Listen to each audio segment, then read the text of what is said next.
Iran ಹಾಗೂ Israel ಮಧ್ಯೆ ಭೀಕರ ಯುದ್ಧ ಈಗಲೂ ಕೂಡ ಹೀಗೆ ಮುಂದುವರಿತಾ ಇದೆ. ಈಗಾಗಲೇ 11 ದಿನ ಆಗೋಯ್ತು. ಡೊನಾಲ್ಡ್ ಟ್ರಂಪ್ ಅವರು ಒಂದು ಕಡೆ ಎಚ್ಚರಿಕೆಯನ್ನ ಕೊಡ್ತಿದ್ದಾರೆ. ಈ ಯುದ್ಧವನ್ನ ನಿಲ್ಲಿಸಲೇಬೇಕು, ಇಲ್ಲ ಅಂತಂದ್ರೆ ಮಾತುಕತೆ ಮಾಡುವಂತ ಪ್ರಶ್ನೆ ಇಲ್ಲ ಅಂತ ಹೇಳಿ. ಮತ್ತೊಂದು ಕಡೆ ಇರಾನ್ ಕೂಡ ಬಗ್ತಾ ಇಲ್ಲ. ಇರಾನ್ ಕೂಡ ಇದೇ ರೀತಿಯಾದಂತ ಯುದ್ಧ ನಾವು ಕೂಡ ಕೊನೆ ಉಸಿರಿರೋವರೆಗೂ ಕೂಡ ಮುಂದುವರಿಸ್ತೀವಿ ಅಂತಿದ್ದಾರೆ. ವಿಶ್ವ ಪ್ರಸಿದ್ಧ ಬ್ಯಾಡಗಿ ಮೆಣಸಿನಕಾಯಿ ಮಾರ್ಕೆಟ್ಗೂ ಕೂಡ ಈಗ ವಾರ್ ಎಫೆಕ್ಟ್ ಆಗ್ತಾ ಇದೆ. ಗ್ಯಾಸ್ ಆಯ್ತು, ಕಚ್ಚಾ ಡಾಂಬರ್ ಆಯ್ತು, ಪೆಟ್ರೋಲ್ ಡೀಸೆಲ್ ಆಯಿತು, ಈಗ ಮೆಣಸಿನಕಾಯಿ ಮಾರುಕಟ್ಟೆಗೂ ಕೂಡ ವಾರ್ ಎಫೆಕ್ಟ್ ಇಲ್ಲಿ ತಟ್ತಾ ಇದೆ. ಅರಬ್ ರಾಷ್ಟ್ರಗಳಿಗೆ ರಫ್ತಾಗ್ತಾ ಇದ್ದಂತಹ ಚಿಲ್ಲಿ ಪೌಡರ್ ಕೂಡ ಬಂದ್ ಆಗಿದೆ. ಈಗ ಸಾವಿರಾರು ಕೋಟಿ ಮೌಲ್ಯದ ಮೆಣಸಿನಕಾಯಿ ರಫ್ತು ಸ್ಥಗಿತ ಆಗಿದೆ. ಚಿಲ್ಲಿ ಪೌಡರ್ ಹೋಲ್ಡ್ ಮಾಡುವಂತೆ ಇಮೇಲ್ ಮೂಲಕ ಸಂದೇಶ ಈಗ ಬಂದಿದೆ. ಮೆಣಸಿನಕಾಯಿ ವರ್ತಕರಿಗೆ, ರೈತರಿಗೆ ಭಾರಿ ಹೊಡೆತ ಬೀಳ್ತಾ ಇದೆ ನೋಡಿ. ಇರಾನ್ ಇರಾಕ್ನಲ್ಲಿ ಭಾರಿ ಡಿಮ್ಯಾಂಡ್ ಹೊಂದಿದ್ದಂತಹ ಬ್ಯಾಡಗಿ ಚಿಲ್ಲಿ ಇದು. ಪರಿಸ್ಥಿತಿ ಹೀಗೆ ಮುಂದುವರೆದ್ರೆ ರೈತಾಪಿ ವರ್ಗಕ್ಕೆ ಭಾರೀ ನಷ್ಟ ಆಗೇ ಆಗುತ್ತೆ. 100%. ವಿಶ್ವ ಮಟ್ಟದ ನಾಯಕರು ಶಾಂತಿ ಸಭೆ ಮಾಡಿ ಯುದ್ಧವನ್ನು ನಿಲ್ಲಿಸಬೇಕು.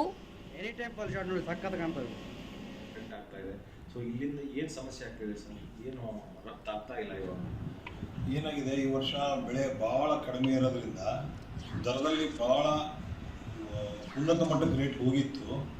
ಇದರಿಂದ ರೈತರು ಕೂಡ ಬಹಳ ಖುಷಿಯಿಂದ ಅವರ ಪದಾರ್ಥವನ್ನು ನಮ್ಮ ಮಾರ್ಕೆಟಿಗೆ ಮಾರ್ತಾ ಬಂದಿದ್ರು. ಇವಾಗ ಸಡನ್ಲಿ ಒಂದು 10 ದಿವಸದಿಂದ ಒಂದು ಅನ್ಎಕ್ಸ್ಪೆಕ್ಟೆಡ್ ಆಗಿ ಮಿಡಲ್ ಈಸ್ಟಲ್ಲಿ ಸ್ವಲ್ಪ ವಾರ್ ಚಲೋವಾಗಿದ್ದಕ್ಕೆ ಏನಾಗಿದೆ, ಮೊನ್ನೆ ತನಕ ನಮ್ಗೆ ಯಾವುದೇ ಥರದ ಎಫೆಕ್ಟ್ ಆಗಿದ್ದಿಲ್ಲ. ನಿನ್ನೆಯಿಂದ ಎಲ್ಲ ಡೀಮ್ಡ್ ಎಕ್ಸ್ಪೋರ್ಟರ್ ಇರ್ಬೋದು, ಎಕ್ಸ್ಪೋರ್ಟರ್ಸಿಗೆ ಇರ್ಬೋದು, ಒಂದು ನಮಗೆ ಮೇಲ್ ಬರ್ತಾ ಇದೆ, ಫೋನ್ ಕಾಲ್ ಬರ್ತಾ ಇದೆ, ಸದ್ಯಕ್ಕೆ ನಮ್ಮ ಪ್ರಾಡಕ್ಟನ್ನು ಎಲ್ಲಿಗೂ ಕಳಿಸ್ಬೇಡಿ, ಹೋಲ್ಡ್ ಮಾಡಿ ಅನ್ನೋದನ್ನು ನಮಗೆ ವಾರ್ನಿಂಗ್ ಬರ್ತಾ ಇದೆ. ಸೊ ಮುಂಬರುವ ದಿನಗಳಲ್ಲಿ ಅದು ಇದೇ ರೀತಿ ಯುದ್ಧ ಕಂಟಿನ್ಯೂ ಆದರೆ ಅದು ಐಟಮ್ ಕೂಡ ಹೋಗೋದು, ರಫ್ತಾಗೋದು ಕೂಡ ಕ್ಯಾನ್ಸಲ್ ಆಗಬಹುದು. ಕ್ಯಾನ್ಸಲ್ ಆದ ತಕ್ಷಣ ಏನು ಇಂಪ್ಯಾಕ್ಟ್ ಆಗ್ತದೆ ಅಂದರೆ, ಮುಂದೆ ರೈತರು ಬೆಳೆದಂಥ ಮೆಣಸಿನಕಾಯಿಗೆ ಅವರು ಸರಿಯಾದ ಬೆಲೆ ಸಿಗ್ಲಿಕ್ಕಿಲ್ಲ. ಯಾಕೆ ಅಂದರೆ ಎಕ್ಸ್ಪೋರ್ಟರ್ಸ್ಗೆ ನಮಗೆ ಯಾವುದೇ ಥರ ಆರ್ಡರ್ ಇಲ್ಲ ಅಂದರೆ ನಾವು ಯಾವುದು ತೊಗೊಳಂಗಿಲ್ಲ. ಡೊಮೆಸ್ಟಿಕ್ ಮಾರ್ಕೆಟಿಗೆ ಎಷ್ಟು ಹೋಗ್ತದೆ? ಡೊಮೆಸ್ಟಿಕ್ ಮಾರ್ಕೆಟಿಗೆ ಹೋಗೋದು 60%, 40% ಎಕ್ಸ್ಪೋರ್ಟ್ ಆಗ್ತದೆ. ಆ 40% ಇಲ್ಲಿ.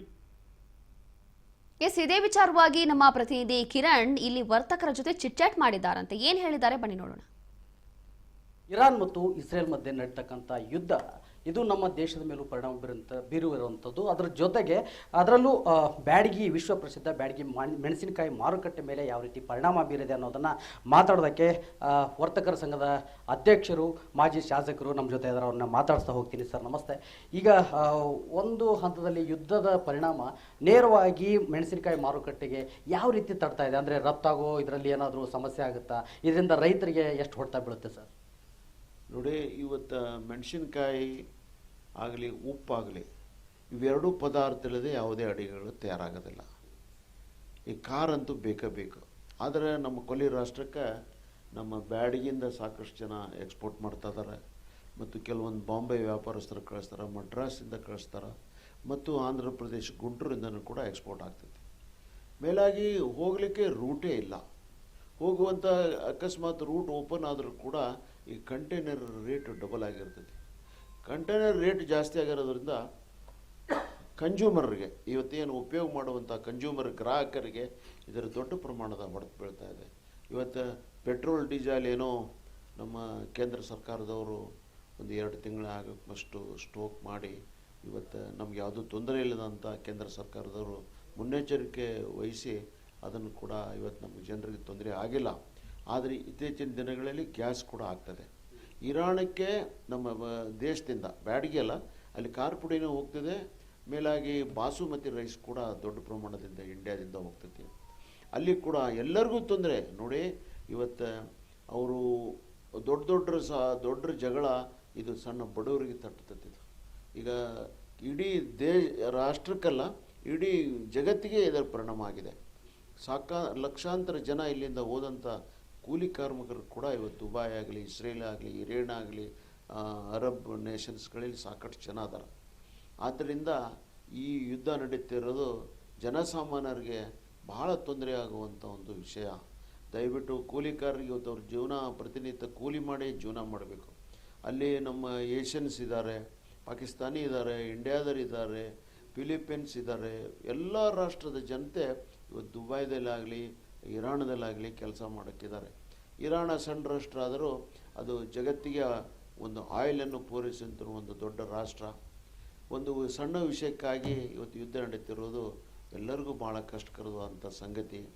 ಈಗ ಬ್ಯಾಡಗಿಯಿಂದ ಮೆಣಸಿನ್ಕಾಯಿ ಈಗ ಮುಗಿಯುವ ಹಂತಲ್ಲಿದೆ. ಮಾರ್ಚ್ ಇದು, ಈ ವರ್ಷ ಕ್ರಾಪ್ ಕಡಿಮೆ ಆಗಿರುವುದರಿಂದ ಮುಗಿಯೋ ಹಂತಲ್ಲಿದೆ. ನಮ್ಮ ದೇಶಕ್ಕೇನು ತೊಂದರೆ ಇಲ್ಲ. ಏನೇನು ಎಕ್ಸ್ಪೋರ್ಟ್ ಮಾಡ್ತಾರಲ್ಲ, ರಫ್ತು ಆಗ್ತದಲ್ಲ, ಅವ್ರಿಗೆ ಭಾಳ ತೊಂದರೆ ಇದೆ. ಆದ್ದರಿಂದ ನನ್ನ ವೈಯಕ್ತಿಕವಾಗಿ ಎಲ್ಲರೂ ಸೇರಿ, ದೇಶದ ಜಗತ್ತಿನ ಎಲ್ಲ ನಾಯಕರು ಸೇರಿ, ಯುದ್ಧ ಯಾರಿಗೂ ಉಳಿತಲ್ಲ, ಇದು ದ್ವೇಷದ ಒಂದು ಜ್ವಾಲೆ. ಇದನ್ನು ತಕ್ಷಣವೇ ಯುದ್ಧ ನಿಲ್ಲಿಸಲಿಕ್ಕೆ ಜಗತ್ತಿನ ಎಲ್ಲ ನಾಯಕರು ಸೇರಿ ನಿಲ್ಲಿಸ್ಬೇಕನ್ನೋದು ನನ್ನ ವೈಯಕ್ತಿಕ.